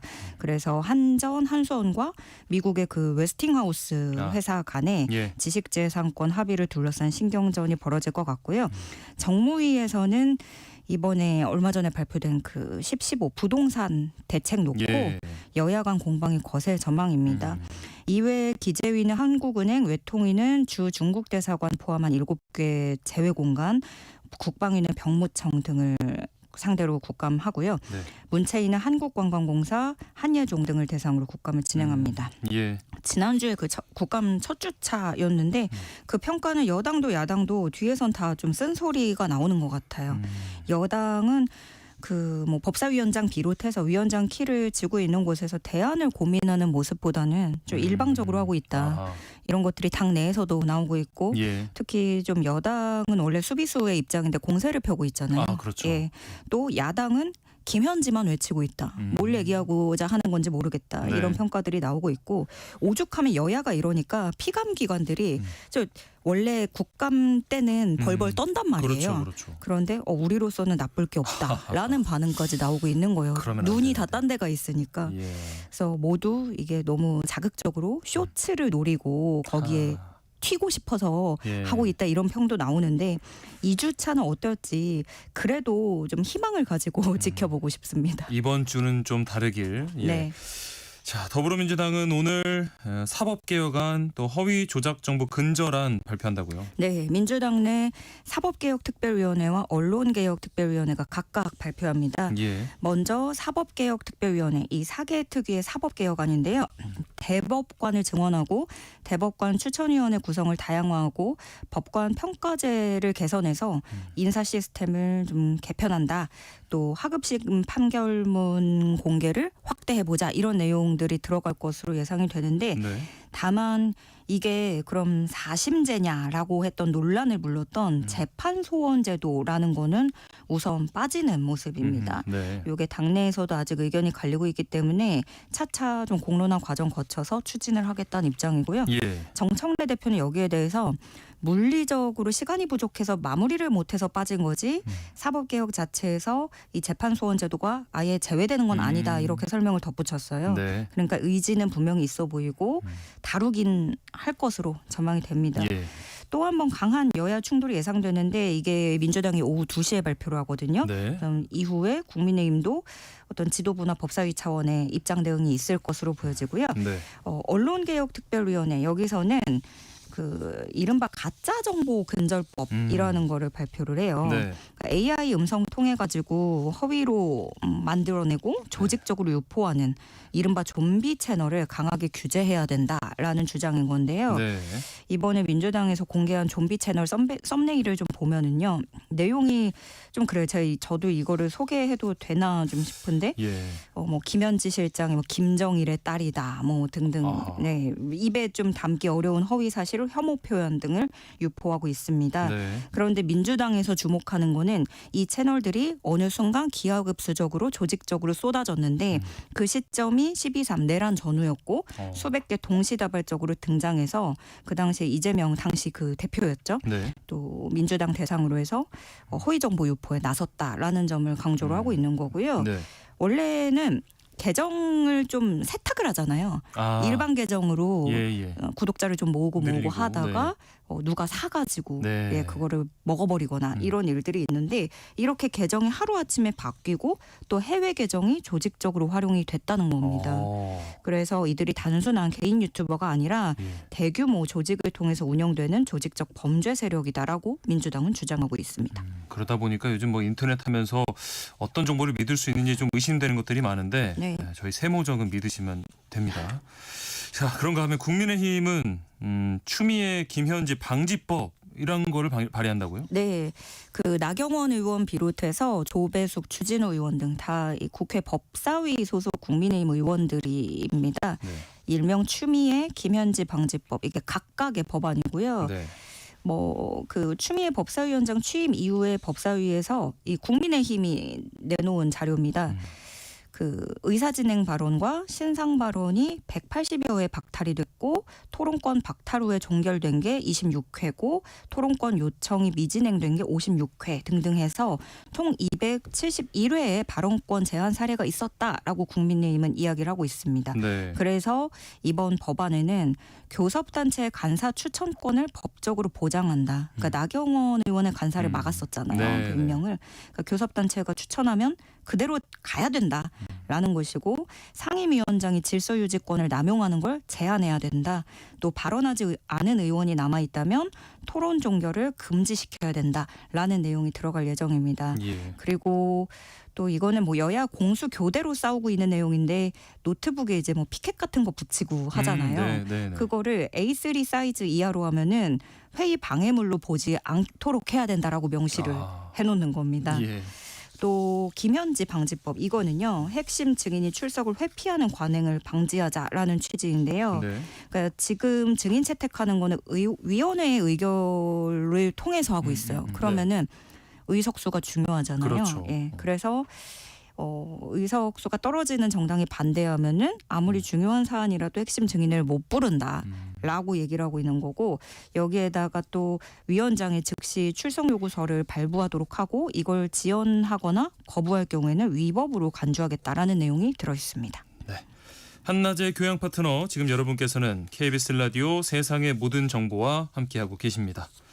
그리고 국민의힘 장동혁 대표가 지금 윤석열 전 대통령을 면회하면서 그 여파가 좀 커지고 있어요. 네, 면회 사실을 직접 자신의 SNS를 통해서 공개를 했고요. 네. 대통령님이 성경 말씀과 기도로 단단히 무장하고 계셨다. 좌파 정권으로 무너지는 자유 대한민국을 살리기 위해서 국민의 평안한 삶을 지키기 위해 우리도 하나로 뭉쳐 싸우자 이렇게 글을 남겼습니다. 장동혁 대표는 그런데 몇 달 전을 생각해 보면은 12.3 불법계엄 이후에 줄곧 앞장서서 윤 전 대통령을 옹호해 왔었죠. 네. 그 당시에 당대표 선거에 출마한 사람들이 뭐 김문수, 안철수 후보 등등이었는데 거기에 비해서는 이름값이 많이 좀 떨어졌었어요. 네. 중량감이 작았는데 네. 제일 강한 선명성을 내세워서 당대표까지 오르게 됐단 말이에요. 또 그 당시에 경선 치르면서 자신이 당대표가 되면 윤 전 대통령 면회하겠다 이렇게 말을 해왔었고요. 네. 그래서 이번 면회에는 김민수 최고위원도 함께 갔다고 하는데 김민수 최고위원도 거의 이제 뭐 파면 결정을 부정하고 있다라고 보면 돼요. 네. 뭐라고 얘기를 하냐면 헌법재판소의 주장과 판결 역시 가정적인 주장에 불과하다라고 얘기를 하고 있습니다. 김민수 최고위원은. 그래서 민주당은 이 면회 소식 들리자마자 대선 불복을 넘어선 명백한 제2의 내란 선동이다. 이렇게 맹비난을 했습니다. 그런데 야당 대표가 사실 국정감사 기간에 파면된 전직 대통령 면회에 나선 거란 말이에요. 근데 이거는 장동혁 대표로도 얻을 수 있는 거를 아무리 생각을 해봐도 강성 지지층 달래기 위한 행보로밖에는 풀이가 될 수밖에 없습니다. 그거 말고는 얻을 게 없거든요. 결국에 국민의힘 내부에서도 불만의 목소리가 터져 나오고 있는데요. 김재섭 의원은 국감 기간이라서 언론도 이재명 정부의 실정에 주목하기 시작했고 모처럼 야당의 시간인데 이런 상황에서 꼭 그렇게 했어야 됐느냐. 정성국 의원은 당대표께서 국민의힘을 나락으로 빠뜨리는 데에 대해서 책임을 지셔야 된다. 또 다른 익명을 요구한 의원은 이재명 정부 실정에 따른 반사 이익마저 걷어찬 것이다. 그리고 또 한 지도부 인사는 지도자로서 자격이 없다라고 날을 세우기도 했습니다. 하지만 최보윤 수석 대변인은 좀 선을 긋고 있어요. 부적절하게 확대 해석할 부분은 아니다. 당시 그 당대표 선거 때 네. 면회하겠다고 한 내용이 있어서 약속을 지킨 부분이다라고 진화에 나서고는 있는데요. 파열음은 막지 못하는 모양새입니다. 네. 자, 한편 김건희 여사 관련 의혹 수사하는 민중기 특별검사팀 연이은 악재로 좀 흔들리는 모습이에요. 네, 피의자 사망으로 인해서 강압수사 논란이 불거졌고 이어서 뭐 민중기 특검의 그런 비상장 주식 거래 의혹까지 불거지고 있는 건데요. 예. 그 먼저 강압수사 논란을 보면은 그 유족과 변호사는 특검이 허위 진술을 강요해서 뭐 어쩔 수가 없었다 이렇게 얘기를 하고 있고 특검 쪽은 강압적인 조사는 없었다라고 대치하고 있는 거잖아요. 네. 그러면서도 특검은 그 감찰 방식에 대해서 내부 조사를 또 하고 있어요. 예, 예. 그리고 주식 거래 논란 핵심은 뭐냐면 민중기 특검이 그 태양광 업체 네오세미테크라는 곳에 비상장 주식에 투자한 다음에 상장 폐지 직전에 팔아서 1억 6천여만 원의 수익을 봤다라는 내용이에요. 네. 근데 자신이 그 본인이 이곳에 주식을 보유하고 있는 사실은 부산고법 부장판사 시절에 그때 이제 처음으로 재산 공개할 때 밝혔던 내용입니다. 예. 그리고 그 회사가 상장 주식으로 전환이 됐고 도중에 네오세미테크 이 회사의 분식회계 문제가 불거지면서 주식 거래가 정지가 됐어요. 아하. 그런데 민중기 특검은 거래 정지하고 상장 폐지 전에 주식을 모두 처분을 했고 1억 5,874만 원의 수익을 얻은 건데 보통은 이제 거래 정지나 상장 폐지를 다 피하기가 어렵다 보니까 네. 여기서 좀 의아하다라는 것이고 네. 또 그 업체 그 대표가 그 고교 대학 동문이 대표로 있다라는 점에서 많은 의혹을 받고 있는 건데요. 예.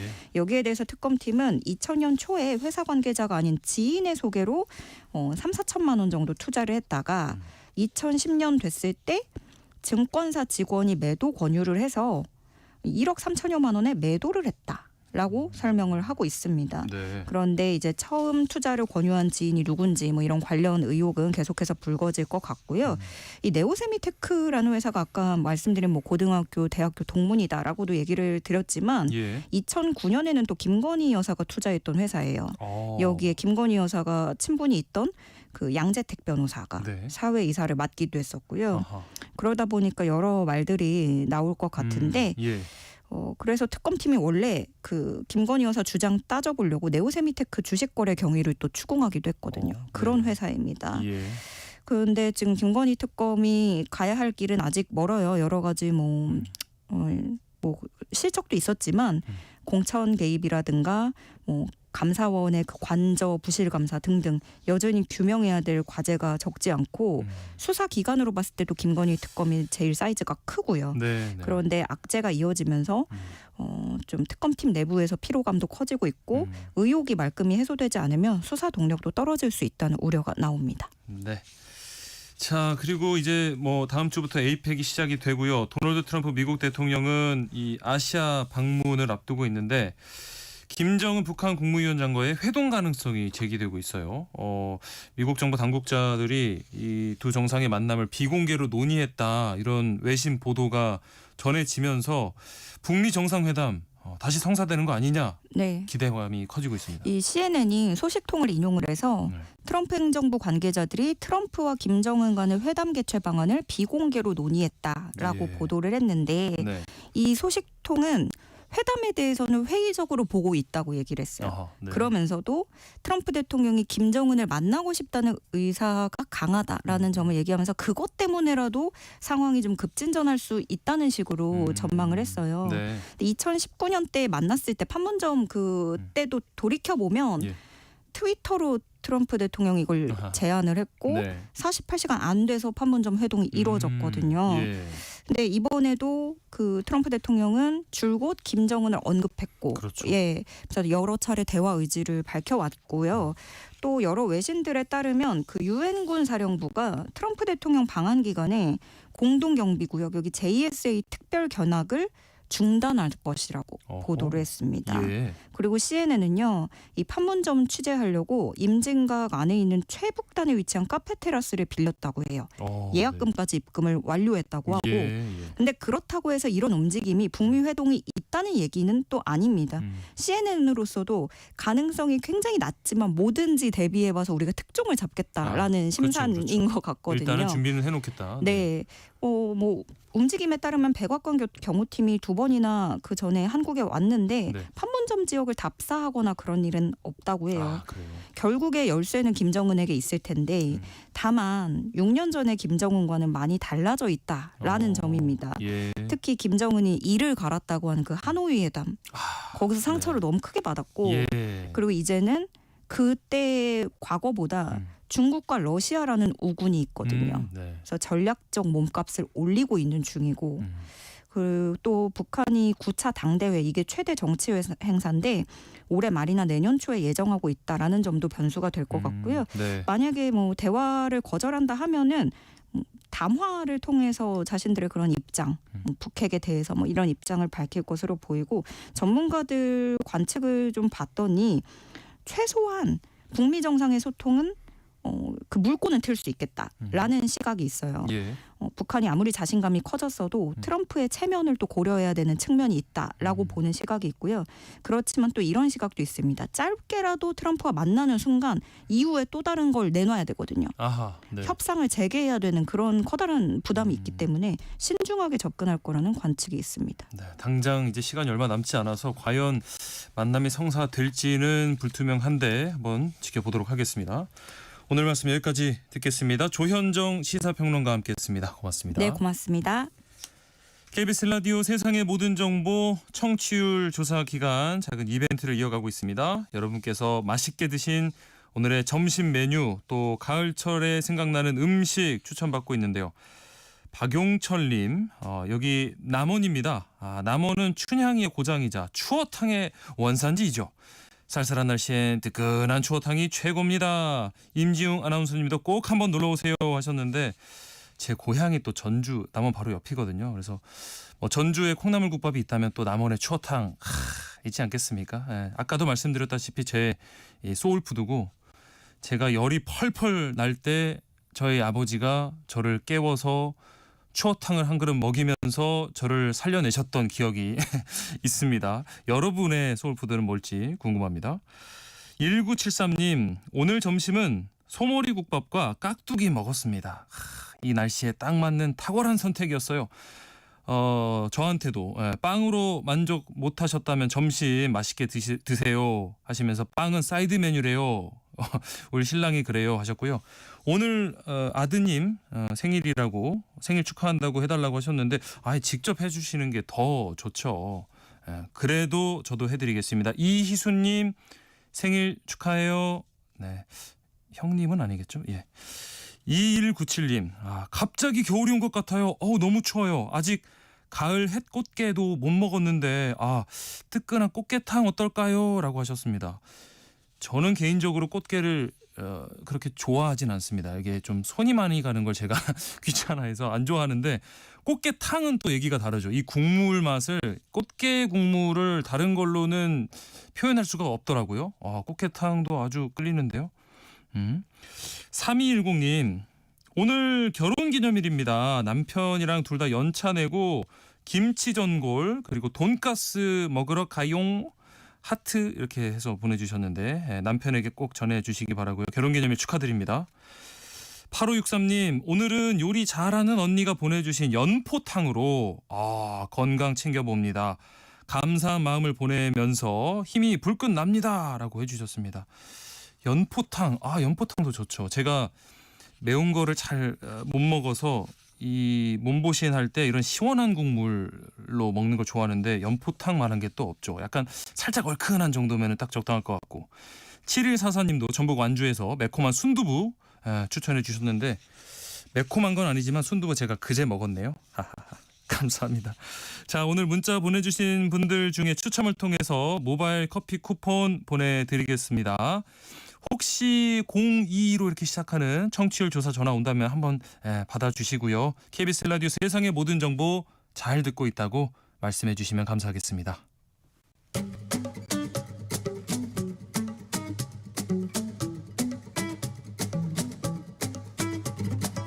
지금 바로 세모정에 물어보세요. 당신의 모든 궁금증을 풀어드리는 세모정 톡톡 상담소. 생활 속 다양한 궁금증을 전문가와 함께 시원하게 풀어보는 세모정 톡톡 상담소. 월요일엔 일상 속 법과 관련된 의문점 쉽고 정확하게 설명해 드립니다. 슬기로운 법률 생활 천수희 변호사와 함께합니다. 안녕하세요. 안녕하세요. 자, 오늘은 난폭운전, 보복운전 얘기를 해주신다고요?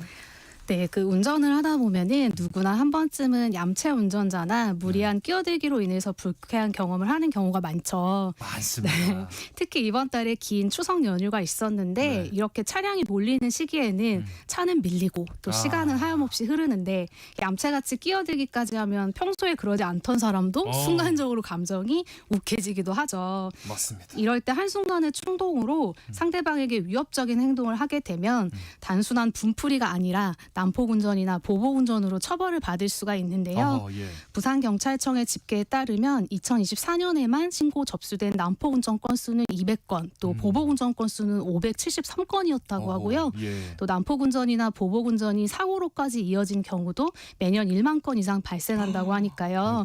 또 난폭운전이나 보복운전이 단순히 법규 위반에 그치지 않고 실제 교통사고 위험으로까지 이어질 수 있음을 알 수가 있습니다. 네. 그러다 보니까 이제 경찰에서도 기존의 암행순찰차와 더불어 드론을 통한 난폭, 보복, 과속운전 같은 위반 행위를 집중 단속하겠다고 밝힌 바 있는데요. 예. 난폭운전이나 보복운전은 한순간에 화를 참지 못해서 모두의 안전을 위협할 수 있는 정말 위험한 범죄이지만 내가 나를 다스리면 또 막을 수 있는 범죄이기도 하기 때문에 오늘은 난폭운전 또 보복운전에 대해서 알아보고자 합니다. 슬기로운 법률 생활, 오늘은 난폭운전, 보복운전에 관한 법률 상식에 대해서 살펴보겠습니다. 관련해서 궁금한 점 있으신 분들 문자 보내주시기 바랍니다. 상담도 해드리고요. 추첨을 통해서 모바일 커피 쿠폰도 보내드리겠습니다. 샵 9730번으로 문자 보내주시면 됩니다. 짧은 문자는 50원, 긴 문자는 100원의 정보 이용료가 있고요. 콩 게시판, 또 KBS 라디오 유튜브 채널 통해서는 무료로 참여하실 수가 있습니다. 일단 그러면 난폭운전이라고 하는 게 법에는 어떻게 규정이 돼 있습니까? 네, 먼저 난폭운전은 이제 도로교통법 제46조 3항에 규정이 되어 있는데요. 네. 신호 또는 지시 위반, 중앙선 침범, 속도 위반, 또 횡단, 유턴, 후진 금지 위반, 안전거리 미확보, 진로 변경 금지 위반, 급제동 금지 위반, 앞지르기 방법 위반 또는 방해 금지 위반, 정당한 사유 없는 소음 발생, 고속도로에서의 앞지르기 방법 위반, 고속도로 등에서의 횡단, 유턴, 후진 금지 위반, 이렇게 총 9가지 행위 중 2 이상의 행위를 연달아 하거나 아니면 하나의 행위를 지속 또는 반복하여 다른 사람에게 위협 또는 위해를 가하거나 교통상의 위험을 발생시키는 행위를 의미합니다. 지금 빠르게 네네. 말씀해 주신 게 여러 개 있는데 이게 사실은 우리가 운전을 하다 보면 가끔 신호를 위반하거나 속도를 위반하는 경우가 생길 수도 있잖아요. 한 번쯤. 근데 이런 행동을 여러 번 반복했을 때 난폭운전이 될 수 있는 건가 보네요. 네, 맞습니다. 그래서 실제로 법원에 판례 사안이 있는데요. 음주운전이 의심된다는 119 신고를 받고 출동한 경찰관이 그 해당 운전자에게 갓길 정차를 지시를 했어요. 근데 이분이 지명수배가 되어 있던 분이어가지고 경찰의 그 정차 지시 의무를 불응하고 도주를 한 거죠. 결국 이 사람이 이제 순찰자가 추격을 하고 있음에도 불구하고 삼거리에서 제한 속도 50km를 초과해서 90km로 주행한 것을 비롯해서 총 14.6km 구간에서 신호 위반 21회, 중앙선 침범 4회, 속도 위반 4회, 진로 변경 금지 위반 2회 등 행위를 연달아 하거나 또 반복해서 교통상 위험을 발생했다고 해서 다른 범죄와 함께 징역 2년을 선고받은 바가 있습니다. 사실 근데 이 사안은 좀 극단적인 예시일 수는 있죠. 그런데 법조문 상으로도 신호 위반과 속도 위반을 연달아 하거나 혹은 연속해서 신호 위반을 해서 교통상의 위험을 가져오게 된다면은 난폭운전이 되니까요. 항상 신호 그리고 속도, 유턴 같은 부분들 신경을 쓰셔야겠습니다. 순간 욱하는 걸 참지 못하고 연달아서 이런 행동을 한다면 난폭운전이 될 수 있다라는 말씀이신데 처벌받은 사례가 또 그럼 뭐가 또 있을까요? 가장 먼저 우리가 이제 많이 접할 수 있는 사안은 난폭운전 사례일 것 같은데요. 네. 이제 어떤 분이 운전을 하면서 안전거리를 확보하지 않고 또 방향 지시 등 없이 진로 변경을 했어요. 예. 이제 깜짝 놀란 피해 운전자가 네. 항의의 표시로 경적을 올렸는데 네. 경적을 올리니까 이분이 피해자 차량을 추월해서 다시 진로 변경을 한 뒤에 이제 급제동을 한 거죠. 아이고 앞에서. 네, 법원에서는 난폭운전에 해당한다고 보아서 벌금 50만 원을 선고를 했습니다. 네. 또 마찬가지로 1km 구간 동안 피해 차량 앞으로 갑자기 끼어들고 예. 6회에 걸쳐 급제동을 한 운전자에게도 난폭운전을 인정하고 벌금 70만 원을 선고한 사례도 있었는데요. 예. 좀 벌금이 조금 약하다고 생각하실 수가 있는데 맞아요. 네, 네. 피고 차량의 운행 모습, 또 난폭운전, 그다음에 위협 운전의 횟수, 지속된 거리와 시간, 그리고 또 상대방 차량의 반응도 함께 살펴서 벌금을 책정을 해요. 복잡하네요. 네, 그래서 가끔 피해자분들이 막 욕설을 하거나 막 예. 같이 경적을 울리고 또 나아가서 쫓아가서 급제동을 하고 막 옆에서 위협운전을 하시는 경우가 있는데 네. 내가 난폭운전의 피해자가 됐다라고 하면은 일일이 대응하지 마시고 블랙박스 등으로 경찰에 신고를 해서 해결하는 게 상대방을 더 강하게 처벌할 수 있는 방법이 될 것 같습니다. 그렇죠. 이게 자칫 아까 말씀해주신 것처럼 큰 사고로 이어질 수 있기 때문에 그럴 때는 이 피해를 당했을 경우에 더더욱 잘 참으셔야 됩니다. 이렇게 저는 앞에서 급제동하는 사례들 보복 운전이라고 생각을 했는데 좀 다른 것 같아요. 보복 운전은 어떤 걸 의미하나요? 네, 그 방금까지 설명드린 거는 난폭운전이었고 그렇죠. 난폭운전은 도로교통법에 규정이 되어 있는 법률상 용어라면은 네. 보복운전은 법률상 용어는 아닙니다. 아 그래요? 네, 보복운전은 네. 특정 상대방을 대상으로 의도적으로 위협하거나 또 공포를 느끼게 하는 행위를 말을 하는데요. 단순한 난폭운전과는 달리 자동차를 위험한 물건으로 이용해서 상대방에게 고의로 위협을 가하는 행위가 보복운전에 해당을 합니다. 그래서 이러한 행위는 한 번만 발생해도 형법상 특수범죄로 인정될 수가 있는데요. 예. 보복운전에 해당하는 구체적인 행위로는 이제 갑작스러운 급제동, 또 급감속, 차량으로 상대 차량의 진행을 막거나 가로막는 행위가 있습니다. 네. 그리고 또한 고의로 진로를 방해하거나 위협적인 추격을 하는 경우, 또 반복적으로 앞차를 가로막거나 또 불필요하게 차량 위치를 바꾸면서 위협하는 행동도 포함이 되고요. 네. 그리고 여기에 욕설이나 폭언 등으로 상대방에게 공포심을 일으키는 행위도 보복운전에 해당할 수가 있고요. 예. 그래서 보복운전을 따로 처벌하는 규정은 없지만은 구체적인 행위에 따라서 형법상 특수협박, 특수폭행, 또 특수손괴, 특수상해의 제목이 적용이 됩니다. 그래서 만약에 이제 보복운전으로 상대방에게 상해를 입혔다면 특수상해가 인정이 돼서 1년 이상 또 10년 이하의 징역형이 부과가 되고요. 예. 물리적 충돌 없이 상대방의 공포심만 유발했다. 네. 이런 경우에도 특수협박으로 7년 이하의 징역, 또 1천만 원 이하의 벌금에 처해질 수가 있습니다. 네. 그리고 또 형사처벌 외에도 행정처분이 뒤따르는데요. 경찰이 보복운전 혐의로 입건을 하게 되면 운전면허 벌점 100점, 그리고 즉시 면허정지 100일 처분을 받을 수가 있고요. 어허허허. 또 구속될 경우에는 면허가 취소되고 또 1년간 재취득이 불가능합니다. 그래서 만약에 운전으로 생계를 이어가는 입장이라면은 이러한 처분으로 막대한 불이익을 받을 수가 있겠죠. 아 진짜 이런 순간에 어떤 화를 참지 못해서 주변에도 피해를 줄 수 있으니까 굉장히 위험한 게 보복운전입니다. 보복운전으로 처벌받은 사례 또 뭐 있을까요? 소개해 주시죠. 터널 안에서 사실 터널 안은 굉장히 위험하잖아요. 예. 근데 터널 내에서 2개 차선을 사용해서 수차례 브레이크를 밟는 등의 비정상적인 운행을 한 행위에 대해서 예. 법원은 위험한 물건인 자동차를 휴대해서 피해자를 공포심에 사로잡히게 했다고 보아서 특수협박죄와 난폭운전죄 모두를 인정을 했습니다. 네. 이때 가해자는 피해자가 이제 여러 차례 본인에게도 상향등을 반복해서 작동을 하고 또 경적을 울려서 내가 사고의 위험을 느껴가지고 반사적으로 속도를 줄인 것이지 뭐 특수협박이나 난폭운전의 고의가 없었다고 주장을 했는데요.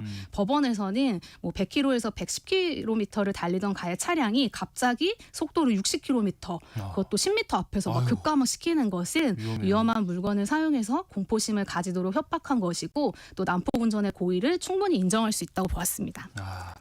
자동차는 진짜 다시 생각해봐도 위험한 물건이 맞는 것 같고요.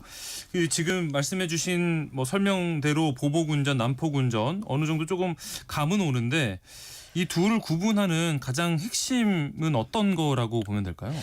보복운전은 이제 난폭운전에 해당할 수 있지만 상대방 운전자에 대한 분노나 앙심을 품고 또 의도적으로 위협을 가하거나 보복하려는 목적이 분명해야 됩니다. 그래서 의도, 목적. 네, 그래서 특정 상대방을 겨냥한 고의적 행위라는 점에서 단순히 교통법규를 위반한 것과 성격이 좀 다르다고 볼 수가 그러네요. 있죠. 그래서 이러한 보복운전 여부를 판단할 때는 운전자의 보복 의도나 또 동기가 명확한지 여부, 그리고 또 상대방 운전자에 대한 위협이나 위해를 가하려는 목적이 있었는지 그리고 또 그 교통법규 위반의 행위의 연속성과 위험성 그리고 또 사고 발생 전후의 정황과 운전자의 행동 등을 주요 판단의 기준으로 삼고 있습니다. 네. 그래서 뭐 가해자가 사고가 날 뻔했다는 이유로 고속도로에서 피해 차량 앞으로 갑자기 끼어들어가지고 급제동하는 행위를 반복을 하고 또 피해자가 차로를 변경해서 피했는데도 피해자를 계속 따라가면서 진로를 방해한 행위에 대해서는 특수협박죄를 이용해서 징역 4개월을 선고를 한 사례가 있고요. 그리고 또 피해자가 자신에게 상향등을 켰다는 이유로 보복 운전을 하기로 마음을 먹고 또 정당한 사유 없이 막 급제동을 하고 진로를 방해해서 고의로 이제 추돌 사고까지 유발한 사안에서는 특수상해 및 특수재물손괴 고의가 있다고 봐서 유죄 선고를 했습니다. 그래서 보복 운전에 관한 죄는 특정 상대방에 대한 보복 감정에서 비롯해서 뭐 자동차를 이용해서 의도적으로 공포심을 유발하고 또 협박하거나 뭐 상해나 손괴를 가하려는 고의가 있을 때 성립한다고 보시면 되고요. 아까 말씀드렸지만 특수협박죄에 해당이 되면 7년 이하의 징역에 해당한다는 것을 꼭 기억하셔야겠습니다.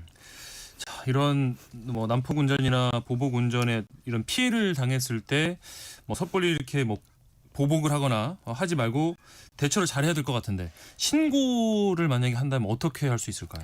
네, 일단은 난폭 운전이나 보복 운전을 당했을 때 가장 중요한 것은 좀 침착하게 대응을 하는 것이 중요할 것 같습니다. 이제 순간적으로 보복 운전하는 사람에게 감정적으로 대응하다가는 상황이 악화될 수가 있겠죠. 그래서 블랙박스가 있다면 해당 사항을 잘 보전을 하시고 또 가능하다면 스마트폰 등으로 추가적인 정보를 확보하고 상대방의 번호판 등을 정확하게 기억해 두거나 촬영해 두는 것도 신고를 하는 데 유용하겠죠. 물론 이제 운전에 방해가 되지 않는 선에서요. 그렇죠. 조수석에 계신 분이 하신다거나. 맞습니다. 그래서 증거가 모였다면은 경찰청 교통민원 24 이파인 홈페이지 또 앱을 통해서 온라인 신고가 가능하고요. 또 가까운 경찰서의 교통과를 방문해서 직접 신고하실 수도 있습니다. 신고할 때는 사실에 근거해서 정확하게 신고를 해야 되고요. 뭐 허위나 과장되게 신고하는 경우에는 오히려 무고죄로 역으로 고소를 당하실 수가 있으니까요. 주의를 하시는 게 좋겠습니다. 네, 물론 112 신고도 가능하겠죠? 네, 당연합니다. 네. 자, 슬기로운 법률 생활 오늘은 난폭 운전과 보복 운전에 관한 법률 상식 알아봤습니다. 관련해서 궁금한 점 있으시거나 또 상담이 필요하신 분들 계속해서 문자 보내주시기 바랍니다. 천수희 변호사가 상담해 드릴게요. 문자 보내실 곳 샵 9730번입니다. 짧은 문자는 50원, 긴 문자는 100원의 정보 용료가 있고요. 콩 게시판 또 KBS 라디오 유튜브 채널 통해서는 무료로 참여하실 수 있습니다. 노래 한 곡 듣고 오죠. 브레이브걸스의 운전만 해. 브레이브걸스의 운전만 해 함께 들어봤습니다. 그 사이 많은 분들께서 문자를 보내주셨거든요. 먼저 2302님. 뒷차가 이 상향등을 계속 켰다 껐다 하는 것도 난폭 운전이나 보복 운전에 해당을 할까요? 제 진로에 방해를 받지는 않았지만 가족들과 함께 타고 있는 차였는데 혹시나 뒤에서 차를 받거나 위협적인 행동을 할까 봐 겁이 나더라고요 하셨어요. 네, 제가 아까 법에 규정되어 있는 난폭 운전에 대해서 말씀을 드렸는데 9가지를 말씀을 드렸죠. 근데 그 정당한 사유 없이 소음을 발생시키는 것과 경적을 울리는 것까지는 난폭 운전에 포함이 되는데요. 상향등을 켰다 껐다 하는 것은 난폭 운전에 규정되어 있지는 않습니다. 그래서 지금이라도 난폭 운전 개념에 좀 포함이 되어야 한다는 의견들이 많이 있고요. 그래도 난폭 운전에는 해당되지 않지만 상향등 전멸을 반복해서 계속해서 앞 사람에게 공포심을 유발시킨다고 한다면은 특수협박이 될 수가 있고요. 실제로 한 사안에서도 120번가량 상향등을 뒤에서 쫓아오면서 켰다 껐다 한 사안에서 특수협박죄로 기소된 사안이 있습니다. 그래서 뭐 예를 들면은 앞차의 어떤 운행이 나의 뭐 그런 진로에 방해가 돼서 항의의 표시로 뭐 한두 번 할 수는 있겠지만 이렇게 막 수십 번, 막 수백 번을 한다고 한다면은 특수협박이 될 수 있을 것 같으니까요. 이런 부분도 조심하셔야 되겠습니다.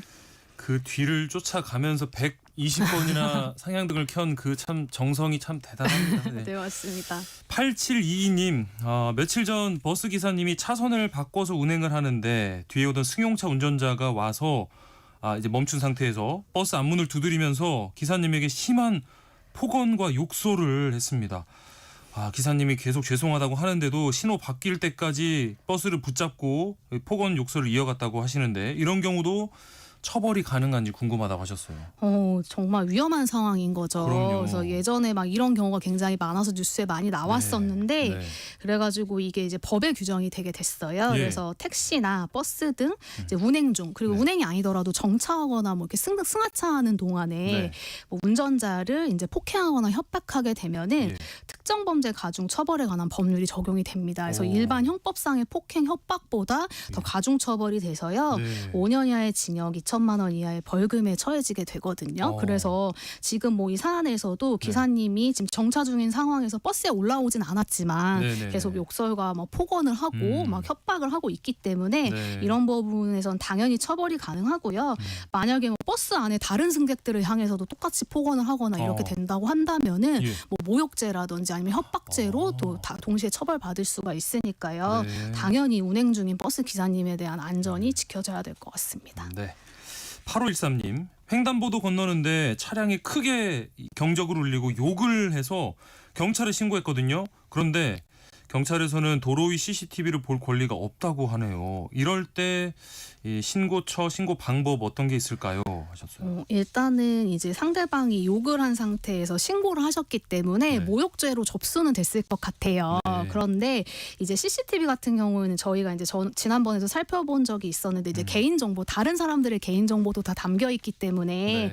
사실상 경찰이 이 부분에 대해서 이제 제공을 하지 않을 수도 있어요. 그렇지만 신고 자체는 됐기 때문에 이미 경찰에서 그런 부분들은 당연히 확인할 것 같고요. 예. 그런데도 만약에 내가 이걸 꼭 확인하고 싶다라고 한다면은 법원에 증거 보전 명령 신청을 하실 수가 있어요. 네, 그래서 법원을 통해 가지고 내가 언제 어디에 CCTV를 좀 보고 싶은데 그 부분에 대해서 확인을 해달라고 요청을 하시면 이제 법원에서 그 장소 위치에 그 CCTV를 소유하고 있는 관리 업체에다가 이제 이야기를 하게 되거든요. 네. 그러면 확인하실 수 있는 권리가 생기시고요. 그렇게 되면 뭐 민사 손해배상이라든지 네. 뭐 형사 처분에서도 증거로 사용하실 수가 있으니까요. 그런 방법도 취해 보시면 좋을 것 같습니다. 네. 3709님, 시속 30km 미만으로 천천히 달리고 있었는데 앞차가 급정거를 하는 바람에 사고가 났습니다. 이런 경우도 속도가 이렇게 낮은 상황에서도 보복 운전으로 볼 수 있나요? 하셨거든요. 많은 분들이 오해를 하시는 게 네. 고속 주행 중에 급정거를 해야만 이게 보복 운전이라고 생각을 하세요. 네네네. 그런데 그렇지 않은 경우도 있습니다. 그래서 왕복 2차선 도로에서 이제 어떤 택시가 손님을 태우려고 서행을 하고 있었는데 네. 그 뒷차 운전자가 화가 나가지고 택시를 추월하고 그 앞에서 급제동을 하고 또 가속 방지턱 위에서 급정차를 해서 택시와 결국 사고가 난 사안이 있었어요. 그럴까요? 예. 근데 여기가 그 시속 30km 속도 제한 구역이었거든요. 마침, 그래서 네. 1심에서는 이제 시속 10km에서 20km 정도로 느리게 진행을 하고 있었기 때문에 이 부분은 이제 보복 운전을 할 만큼의 어떤 속도 주행이 아니었다라고 이야기를 했는데 네. 2심에서는 이 판결을 뒤집어 가지고 오, 저속 그래요? 주행 중이라도 갑자기 급정거를 해서 뒷차에게 어떤 운행상 안전상의 그런 위협을 초래했다고 한다면 이 부분도 당연히 보복 운전이 된다고 해서 처벌받은 사례가 있습니다. 네. 일상 속 법과 관련된 궁금증 풀어드리는 슬기로운 법률생활, 오늘 순서 여기까지 하도록 하겠습니다. 지금까지 천수희 변호사 함께했습니다. 안전운전하세요. 네, 고맙습니다. 감사합니다.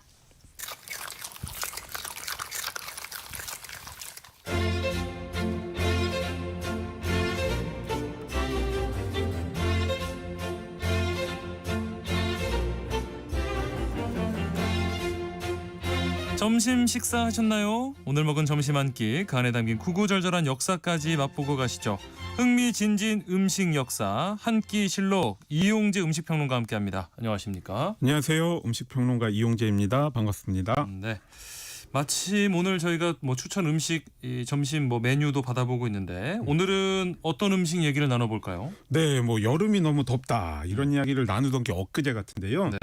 긴 추석 연휴가 지나고 그 사이 비가 또 한참 내리고 나서 네. 갑자기 기온이 많이 내려갔습니다. 네. 이번 주에는 아침 최저 기온이 뭐 본격적으로 한 자리로 내려갈 거라 그러니까요. 예보가 되고 있기도 하고요. 오늘도 제법 쌀쌀하네요. 추워요, 추워. 네네. 네. 이렇게 가을이 돼서 기온이 본격적으로 내려갈 때 우리의 생활에도 큰 변화가 찾아옵니다. 그렇죠. 뭐 옷 이야기하는 거냐 말씀하실 수 있는데요. 뭐 물론 그것도 있습니다. 그것도. 예, 그런데 잘 생각해 보시면 네. 음식과 관련된 변화가 있습니다. 음식. 네, 바로 차가운 커피, 네. 즉 아이스 아메리카노에서 따뜻한 아메리카노로 바꿔 드시는 거죠. 맞습니다. 물론 저는 소위 얼죽아, 네. 즉 얼어 죽어도 아이스 아메리카노 팔아서 네.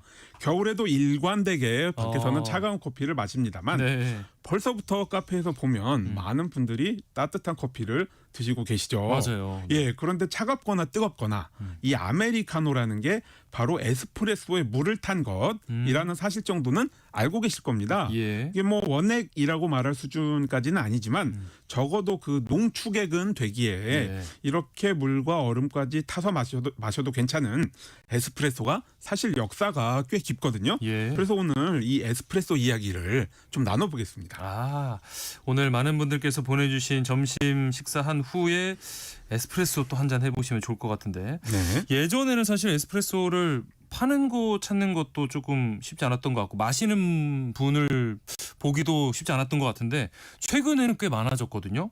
평론가님도 혹시 평소에 에스프레소 좀 즐기실까요? 네, 저도 원래 좋아하는데요. 대신 이제 아주 전문적으로 에스프레소를 다루는 곳에서만 마십니다. 이게 뭐 가정용 추출기는 아직 이제 보일러 등에 대한 믿음이 없고요. 예. 또 관리 어려움도 있고 아하. 또 시중에 카페에서 에스프레소를 판다고 또 다 마시지는 않습니다. 아하. 여러 가지 복잡한 문제들이 있어서요. 예. 그래서 보통은 이제 앞서 말씀드렸듯 아이스 아메리카노를 주로 마십니다. 뭐 많은 분들이 그러실 것 같아요. 아이스 아메리카노 뭐 아까 말씀하신 대로 얼죽아도 굉장히 네네. 많으시고. 그렇죠. 근데 사실 유럽에서는 이렇게 얼음 들어가는 커피 찾기도 힘들고 에스프레소 즐기는 분들이 많더라고요. 그렇습니다. 제가 2000년대 초에 처음으로 유럽에 배낭여행을 갔는데요. 네. 뭘 시켜도 얼음을 잘 안 주더라고요. 네, 네. 그래서 네. 사실 많이 놀랐습니다. 예. 지금은 이제 근데 관광객이 많아지면서 수요가 생기기도 하고요. 네. 또 냉침 그러니까 콜드브루 추출 방식도 네. 널리 퍼지면서 뭐 차가운 커피를 유럽에서 마시는 게 예전만큼 또 어렵다거나 또 거기 가서 시켰다고 문화를 모르는 인간 취급까지는 받지 않습니다. 그래요. 네. 오히려 사실 유럽 밖의 커피 문화가 그동안 엄청나게 발전했고요. 또 우리나라도 예외가 아닙니다. 네네네. 근데 어쨌든 아무래도 유럽 특히 이제 이탈리아라고 하면 커피는 에스프레소죠. 아하. 잘 생각을 해보면 이런 에스프레소 문화는 빠르고 간편하게 즐길 수 있기에 자리를 잡지 않았나 봅니다. 네. 일단 그 에스프레소라는 단어 자체가요. 네. 이탈리아어로 특급이라는 뜻입니다. 아, 영어로 그래요? 익스프레스죠. 아. 네, 이게 추출하는데 채 뭐 1분도 안 걸리고요. 네. 사실 뜨겁지도 않고 양도 안 많고 또 식으면 맛이 없기 때문에 정말 이제 내주면 추출해서 내주면 네. 받아서 호로록 마시는 게 제맛이라고 할 수 있죠. 예, 예. 더군다나 이 현지 가격도 매우 저렴합니다. 2025년 초의 통계에 의하면 이탈리아에서 에스프레소 한 잔의 평균 가격은 대략 뭐 1.16유로, 한화 1,930원이에요. 2,000원이 채 안 되죠. 예. 그러니까 이제 지나가다가 바가 보이면 한 잔 마실까? 그러고 이제 들어가서 주머니 속 동전을 내고 받아들어서 선처를 이렇게 호로록 마시고 또 갈 길을 가고 그런 거죠. 예. 물론 이제 바쁜 일이 없다 그러면 이제 앉아서 동네 사람들 아는 얼굴들끼리 한담을 나눌 수도 있고요. 아, 실제로 좀 그 유명한 얘기가 이탈리아가 커피에 대한 자부심이 굉장히 대단한데. 그렇습니다. 그러면 언제부터 이 에스프레소를 즐겼을까요? 네, 이탈리아 에스프레소 문화도 사실 역사가 제법 깊은데요. 일단 이제 에스프레소 자체가 뭔지 가볍게 소개를 좀 드리고 넘어가겠습니다. 네. 앞서 말씀드렸듯 에스프레소는 커피 원두의 농축액이라고 할 수 있는데요. 네. 이 볶은 커피 원두를 부숴가지고요. 일종의 깔때기에 담아가지고 섭씨 88도에서 93도의 물을 9기압 이상으로 분사해 줍니다. 네. 그래서 이제 커피콩을 통과한 물을 30ml 정도 받은 게 바로 에스프레소죠. 아하. 한마디로 이 원두의 기름이 품고 있는 향과 맛 성분을 빠르게 우려낸 거라고 보시면 되겠습니다. 네. 이제 에스프레소의 등장 이전에는 커피를 보리차처럼 끓이거나 또 드립 커피처럼 천천히 물을 부어서 우려서 마셨죠. 아, 그러다가 에스프레소가 등장한 이후로 이 커피 문화가 많이 그럼 바뀐 거군요. 그렇습니다. 이런 에스프레소 그러니까 압력을 활용한 커피 원두의 정수 추출 역사도 사실 19세기 말까지 거슬러 올라갑니다. 오래됐죠. 네. 이탈리아 토리노의 안젤리 모리온도라는 사람이 있었는데요. 1884년에 관련 특허를 처음 취득했어요. 2대의 보일러를 활용해가지고 한 대 이제 물을 데우고요.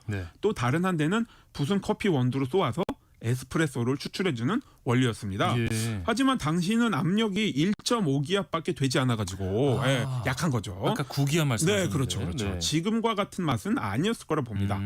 하지만 이 특허 때문에 이제 20세기로 접어들면서 꽤나 본격적인 에스프레소 추출기가 등장할 수 있었는데요. 네. 대시대로 파본이라는 인물이 1906년에 네. 밀라노 박람회의 카페 에스프레소라는 기계를 선보입니다. 예. 이게 무려 1시간에 1,000잔의 에스프레소를 뽑을 수 있어서 오늘과 같이 그 에스프레소라는 특급이라는 이름이 붙게 된 것입니다. 1시간에 1,000잔이면 진짜 특급 맞네요. 그렇네요. 네. 이 사업가라면 이 상업화 위해서 꽤 노력했겠는데요. 그렇습니다. 예. 박람회라는 게 당시는 최첨단 기술을 홍보하고 또 궁극적으로는 판매까지 할 수 있는 터전격의 행사였는데요. 네. 1시간에 1,000잔의 커피를 뽑을 수 있는 수준까지 발전을 했지만 네. 약점이 없었던 것은 아닙니다. 아하. 이게 뭐 증기에만 의존해 추출하는 방식이어가지고 네. 커피가 유난히 쓰고 탄 맛이 많이 났다고 합니다.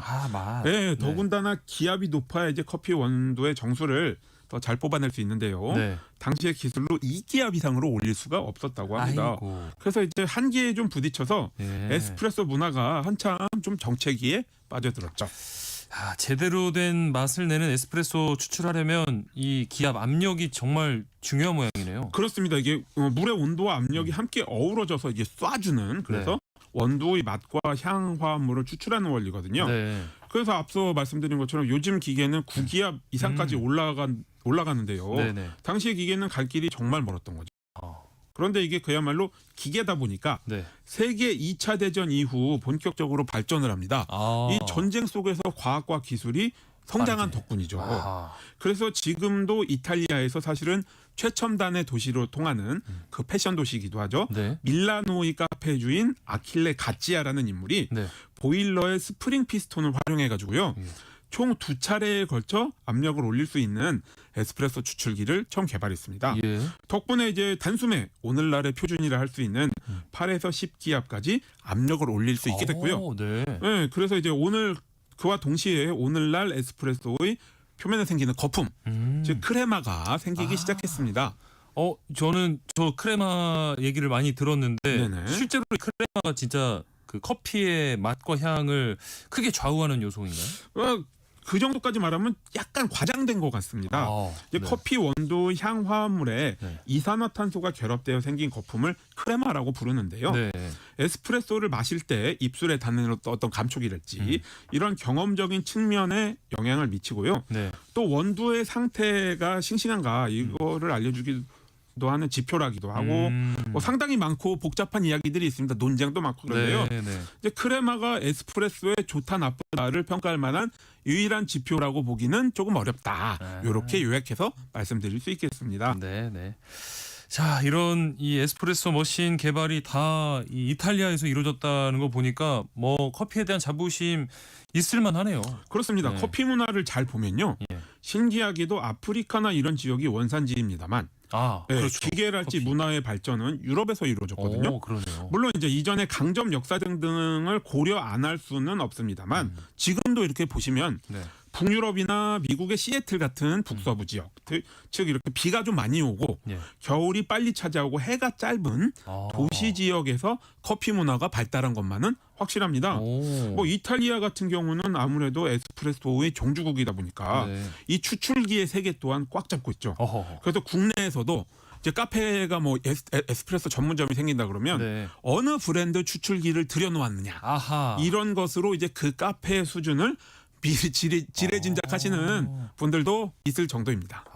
그 정도로 진짜 커피 뭐 에스프레소 좋아하시는 분들도 요즘 정말 많은데 유럽에 다녀온 특히 이탈리아 다녀온 이 친구들이 보면 야 이탈리아 커피 맛은 정말 다르더라 뭐 이런 얘기 하거든요. 근데 그게 그러면은 이 머신 덕분인 건지 아니면 뭐 물맛이 다른 건지 뭐 때문에 이렇게 맛 차이가 큰 건가요? 그렇죠. 유럽에서 특히 이탈리아에서 싸고 커피가 에스프레소가 맛있고 이건 아무래도 기기를 비롯한 모든 요소들이 어우러진 결과라고 봅니다. 20세기 초부터 이제 본격적으로 이 기계를 발명해서 추출해서 마셨으니까 역사가 이제 뭐 120년 정도 됐고요. 뭐 비단 아주 비싼 원두가 아니더라도 잘 볶아가지고 제맛을 낼 때 빨리빨리 회전을 시켜서 소비를 하고 자, 이런 문화적인 요소가 전반적으로 영향을 미친다고 봅니다. 어느 하나가 두드러져서 특히 에스프레소가 맛있어지는 건 아니라는 거죠.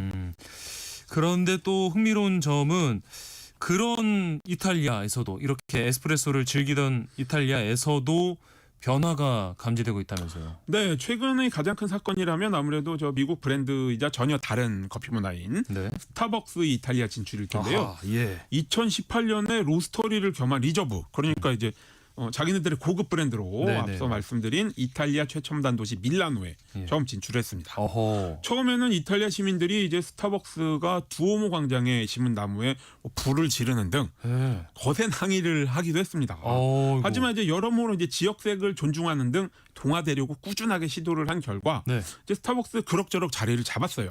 그래요. 그래서 이제 2024년 초 기준으로 36곳의 매장이 이탈리아 밀라노, 제노바, 베네치아, 피렌체, 로마, 나폴리 등 주요 도시에는 이렇게 다 자리를 잡고 있습니다.